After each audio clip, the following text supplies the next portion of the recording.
Mỗi món ăn tại khu vực quận Hoàn Kiếm, Hà Nội đều gắn liền với một công thức chế biến truyền thống, mang đậm hương vị đặc trưng của người Hà Nội. Nổi bật trong số đó có cà phê trứng, một trong những món đồ uống độc đáo của Hà Nội. Cà phê Giảng được biết đến là một trong tứ trụ cà phê thời kỳ đầu của Hà Nội, với câu nói nhân nhĩ dĩ Giảng. Giảng cà phê cũng là cái nôi của cà phê trứng, món đồ uống bình dân sử dụng lòng đỏ trứng gà thay cho sữa. Đến nay, cà phê trứng đã trở thành món đồ uống trứ danh của đất Hà Thành. Các bạn hãy cùng mình đi thưởng thức cà phê Giảng ở 39 Nguyễn Hữu Huân, Hoàn Kiếm, Hà Nội nha. Cà phê Giảng nằm khiêm nhường sâu trong một con ngõ nhỏ trên phố Nguyễn Hữu Huân thuộc khu phố cổ. Quán có thể khó tìm, nhưng những trải nghiệm mà bạn có được rất xứng đáng để bỏ công tìm kiếm. Trái ngược với không gian tươi mới, nhộn nhịp của các quán cà phê theo hướng hiện đại, quán cà phê Giảng khá nhỏ, thiết kế đơn giản theo hướng hoài cổ. Lối vào quán rất hẹp, nhưng không gian bên trong thì thoáng đãng. Cà phê được phục vụ chủ yếu trên gác 2. Khách ngồi bên những chiếc bàn thấp, uống cà phê giữa những vật dụng xưa cũ, hoài niệm.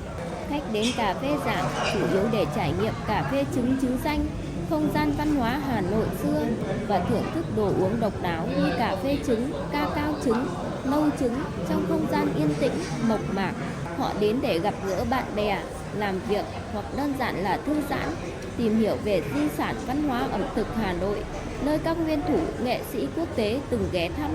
Quán cà phê Giảng đầu tiên ở Hà Nội do cụ Nguyễn Văn Giảng mở vào năm 1946 ở phố Cầu Gỗ khi đang làm ban đơ cho khách sạn 5 sao Metropole Hà Nội. Tuy nhiên, trải theo thăng trầm của đất nước, cụ Giảng từng có thời kỳ phải nghỉ bán cà phê. Thời điểm đó, điều kiện kinh tế của người dân còn nhiều hạn chế, sữa tươi lại không có sẵn. Để mọi người đều có thể thưởng thức loại thức uống ngon với giá bình dân, cụ Giảng đã lấy trứng để thay cho sữa. Mãi đến khi mở cửa nền kinh tế sau năm 1986, quán mở bán trở lại tại phố Hàng Gai. Loại đồ uống đặc biệt này nhanh chóng được ưa thích, nên cụ Giảng quyết định rời khách sạn để xây dựng thương hiệu riêng. Sau khi cụ Nguyễn Văn Giảng qua đời, các con của cụ tiếp nối nghề của cha và mở ra 2 cơ sở cà phê Giảng. Ông Nguyễn Chí Hòa, con trai út của cụ, mở quán tại 39 Nguyễn Hữu Huân từ năm 2007. Nơi đây đã trở thành địa chỉ nổi tiếng với nhiều du khách trong và ngoài nước khi nhắc đến món cà phê trứng Hà Nội. Đây là cà phê trứng ở cà phê Giảng các bạn nha. Món đồ uống trứ danh của đất Hà Thành.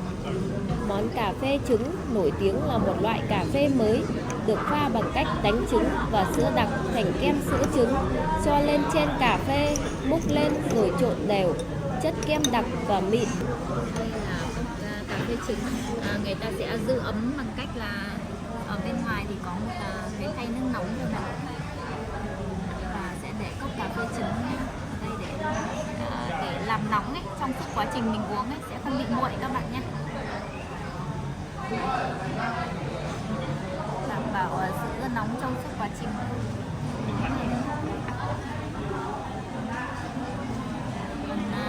Đây là cũng là cà phê trứng nhưng là cà phê trứng đá, và đây là cà phê trứng nóng. Hai loại cà phê đều là cà phê trứng, chỉ khác là nóng với lạnh thôi. Và thường thường thì cà phê trứng nóng thì cũng là món đồ uống kiểu best seller ở đây các bạn. Hầu như ai đến đây cũng thưởng thức món cà phê trứng nóng. Bên trên là một lớp trứng rất là mịn, được đánh bông lên, có màu vàng óng, đặc trưng của trứng.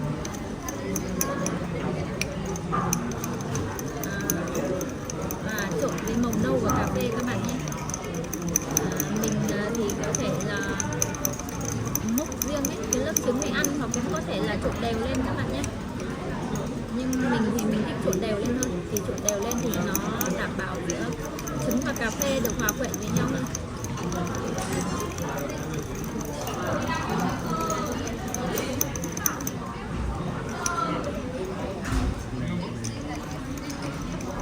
Đây các bạn nhìn nó bông và tơi trên này, rất là ngon nha.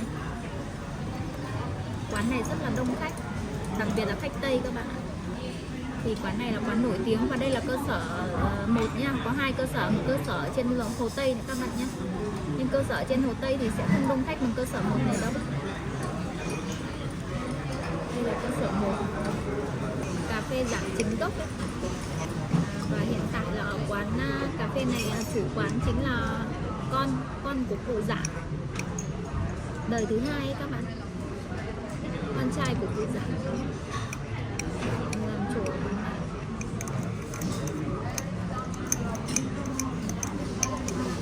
Cụ truyền nghề lại cho con cháu ấy. Cơ sở 1 này rất là đông khách, đây rất là nhiều khách Tây, đông lắm các bạn ạ. Hôm nay mình đi là vào ngày đầu tuần đấy, không phải cuối tuần đâu, cuối tuần còn đông nữa, không có chỗ ngồi đâu. Mình mời tất cả các bạn nha, mời các bạn thưởng thức cà phê Giảng của mình nha.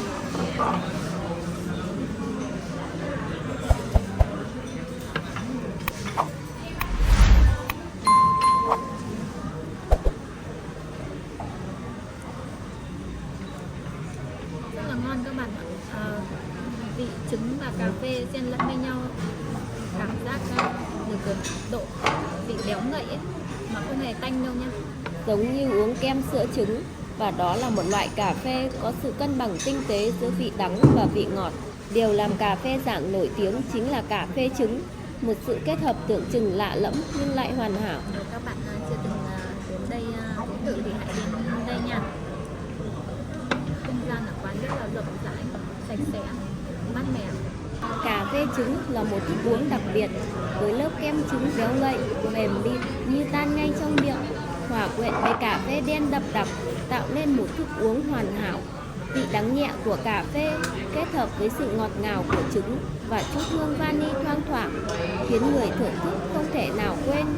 Món cà phê này đã trở thành biểu tượng của sự sáng tạo và tinh tế trong ẩm thực của người Tràng An. Trải qua 8 thập kỷ, tách cà phê trứng huyền thoại tại quán Giảng vẫn dùng những nguyên liệu gồm trứng, sữa đặc, bột cà phê, bơ như công thức gia truyền. Đến nay, mặc dù đã cập nhật thêm một số món đồ uống mới, nhưng cà phê Giảng vẫn giữ nguyên cách làm truyền thống với hương thơm béo ngậy của trứng, cùng hương vị và công thức pha chế không hề thay đổi. Nhắc tới cà phê Giảng, không ai không biết tới món đồ uống trứng xanh của quán là cà phê trứng. Cà phê được pha trong một cốc nhỏ với một bộ lọc trước khi thêm một hỗn hợp nổi gạt của lòng đỏ và các thành phần khác.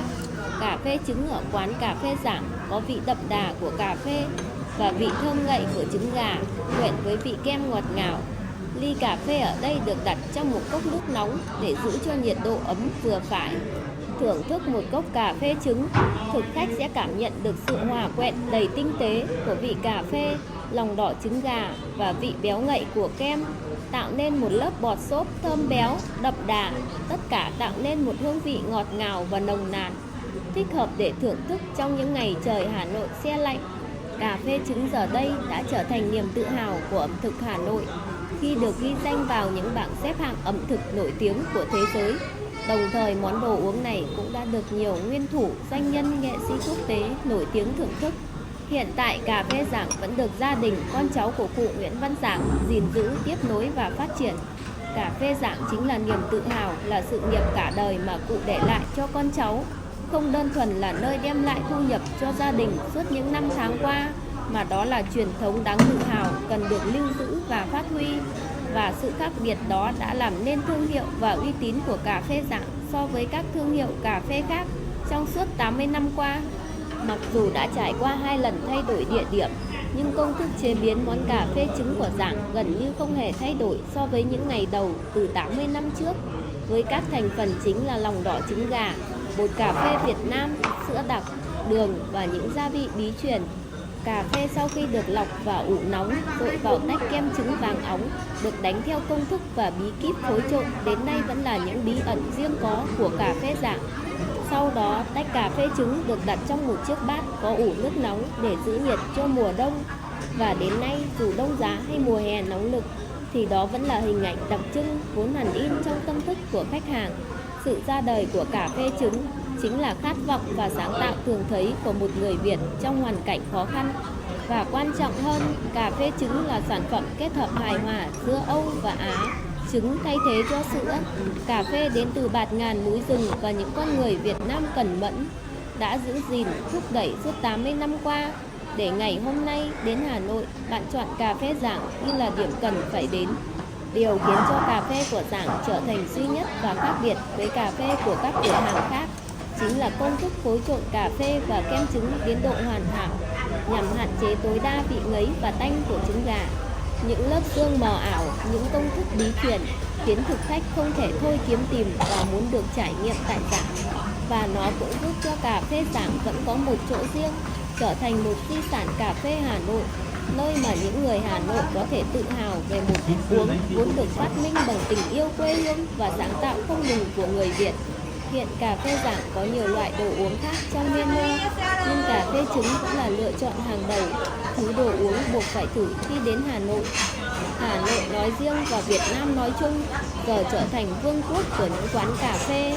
Quán cà phê mọc lên như nấm với đủ phong cách, quy mô và độ sang trọng khác nhau, thì những quán cà phê truyền thống mang hơi thở của lịch sử đã trở thành một kho báu quý giá.